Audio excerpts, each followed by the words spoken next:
ಹೆಂಡತಿ ಯಾವ ವಿಷಯಗಳನ್ನು ಗುಟ್ಟಾಗಿ ಇಡಬೇಕು ಎಂಬುದು ಕೇವಲ ರಹಸ್ಯಗಳ ವಿಚಾರವಲ್ಲ. ಅದು ಬಾಳ ಬುದ್ಧಿ, ಮನೆಯ ಶಾಂತಿ ಮತ್ತು ಸಂಬಂಧದ ಗೌರವ ಉಳಿಸಿಕೊಳ್ಳುವ ಕಲೆ. ಹೆಂಡತಿ ಮನಸ್ಸಿನಲ್ಲಿ ಇರಿಸಿಕೊಳ್ಳಬೇಕಾದ ಕೆಲವು ಗುಟ್ಟುಗಳು ಹಾಗೂ ಸಲಹೆಗಳು. ಗಂಡನ ದುರ್ಬಲತೆಗಳು ಮನೆಯ ಹೊರಗೆ ಹೋಗಬಾರದು. ಗಂಡನ ಸಣ್ಣ ಪುಟ್ಟ ತಪ್ಪು, ದುರ್ಬಲತೆ ಅಥವಾ ಅವನ ದುಃಖವನ್ನು ಯಾರ ಜೊತೆಯೂ ಹಂಚಿಕೊಳ್ಳಬಾರದು. ಅದು ಅವನ ಗೌರವ ಮತ್ತು ಕುಟುಂಬದ ಗೌರವ. ಹೊರಗೆ ಹೇಳಿದರೆ ವಿಶ್ವಾಸ ಕುಸಿಯುತ್ತದೆ. ಮನೆಯೊಳಗಿನ ಜಗಳ ಹೊರಗಿನ ಮಾತಾಗಬಾರದು. ಮನೆಯೊಳಗಿನ ಅಸಮಾಧಾನವನ್ನು ಗೆಳತಿ, ಅತ್ತೆ, ತಾಯಿಗೆ ಹೇಳಿದರೆ ಸಮಸ್ಯೆ ದೊಡ್ಡದಾಗುತ್ತದೆ. ಸಮಸ್ಯೆ ಮನೆಯಲ್ಲಿ ಹುಟ್ಟಿದ್ದರೆ ಪರಿಹಾರವು ಮನೆಯಿಂದಲೇ ಬರಲಿ. ಗಂಡನ ಆದಾಯ ಮತ್ತು ಖರ್ಚಿನ ವಿವರ ಗುಟ್ಟಾಗಿರಲಿ.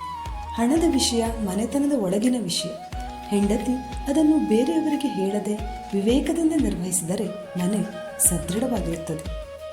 ಗಂಡ ಹೆಂಡತಿ ನಡುವಿನ ಪ್ರೇಮ ಕ್ಷಣಗಳು ಯಾರಿಗೂ ತೋರಿಸಬೇಡಿ. ಅದು ಪವಿತ್ರ ಸಂಬಂಧ. ಆ ನಂಟು ಖಾಸಗಿ. ಅದು ಸಾಮಾಜಿಕವಾಗಿ ತೋರಿಸಲು ಬೇಡ. ಪ್ರೀತಿ ಬಹಿರಂಗವಾದಾಗ ಅದರ ಮೌಲ್ಯ ಕಡಿಮೆಯಾಗುತ್ತದೆ. ಗಂಡನ ಕನಸುಗಳು ಮತ್ತು ನೋವುಗಳು ಮನದೊಳಗೆ ಉಳಿಸು. ಅವನ ಕನಸುಗಳು, ಆತಂಕಗಳು, ಪ್ರಯತ್ನಗಳು, ಅವುಗಳ ಬಗ್ಗೆ ನೀನು ಮೌನವಾಗಿ ಬೆಂಬಲಿಸು. ಅದು ಅವನಿಗೆ ಶಕ್ತಿ ನೀಡುತ್ತದೆ. ಗಂಡನ ವಿಶ್ವಾಸ ಅದು ನಿನ್ನ ಅಮೂಲ್ಯ ಆಸ್ತಿ. ಅವನು ನಿನ್ನ ಮುಂದೆ ಹೃದಯ ತೆರೆದು ಎಲ್ಲ ವಿಷಯ ಹಂಚಿಕೊಂಡಿದ್ದರೆ ಅದು ನಿನ್ನ ಮೇಲಿರುವ ದೊಡ್ಡ ನಂಬಿಕೆ. ಆ ನಂಬಿಕೆಯನ್ನು ಯಾರಿಗೂ ಹೇಳಿ ಮುರಿಯಬೇಡ. ಮನೆಯ ಒಳಗಿನ ಹಣಕಾಸು ಕಷ್ಟ ಹಂಚಿಕೊಂಡು ಹೊರಗಬಾರದು. ಬಡತನದ ಸಮಯದಲ್ಲೂ ಹೊರಗಿನವರಿಗೆ ದುಃಖ ತೋರಿಸಬೇಡ. ನಮಗೆ ಎಲ್ಲ ಚೆನ್ನಾಗಿದೆ ಎನ್ನುವ ನಗು ಅದು ಗೌರವದ ರಕ್ಷಣಾ ಕವಚ.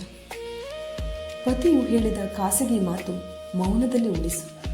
ಅದು ನಿನ್ನ ಮೇಲಿನ ಅವನ ವಿಶ್ವಾಸದ ಪರೀಕ್ಷೆ. ಆ ವಿಶ್ವಾಸ ಒಡೆದರೆ ಪ್ರೀತಿ ಒಡೆಯುತ್ತದೆ. ಗಂಡನ ಕುಟುಂಬದ ವಿಷಯಗಳಿಗೆ ತೀರ್ಪು ಕೊಡಬೇಡ. ಅವನ ತಾಯಿ ತಂದೆ, ಅಣ್ಣ ತಮ್ಮ ಅವರ ವಿಷಯಕ್ಕೆ ಮಧ್ಯೆ ಹೆಚ್ಚು ತಲೆ ಹಾಕದಿರುವುದು ಬುದ್ಧಿವಂತಿಕೆಯ ನಡೆ. ನಿನ್ನ ಅಸಹನೆ, ನೋವು ಮೊದಲು ದೇವರ ಮುಂದೆ ಬಿಡು. ಬೇರೆಯವರ ಮುಂದೆ ಹೇಳಿ ಬಹಿರಂಗಪಡಿಸಿ ಜನರ ಬಾಯಿ ಮಾತಿಗೆ ಆಹಾರವಾಗುವ ಬದಲು ದೇವರ ಮುಂದೆ ಬಿಟ್ಟು ಬಿಡು. ಪ್ರಾರ್ಥನೆ ಮತ್ತು ಸಮಯ ಉತ್ತಮ ಚಿಕಿತ್ಸೆ. ಹೆಂಡತಿಯ ಬುದ್ಧಿ ಮಾತಿನಲ್ಲಿ ಅಲ್ಲ, ಮೌನದಲ್ಲಿ, ಸಹನೆಯಲ್ಲಿ ಮತ್ತು ವಿವೇಕದಲ್ಲಿ ಇದೆ. ಅವಳು ಎಷ್ಟು ವಿಷಯಗಳನ್ನು ಗುಟ್ಟಾಗಿ ಇಡಬಲ್ಲಳು, ಅಷ್ಟು ಆಕೆಯ ಜೀವನ ಸುಖವಾಗಿರುತ್ತದೆ.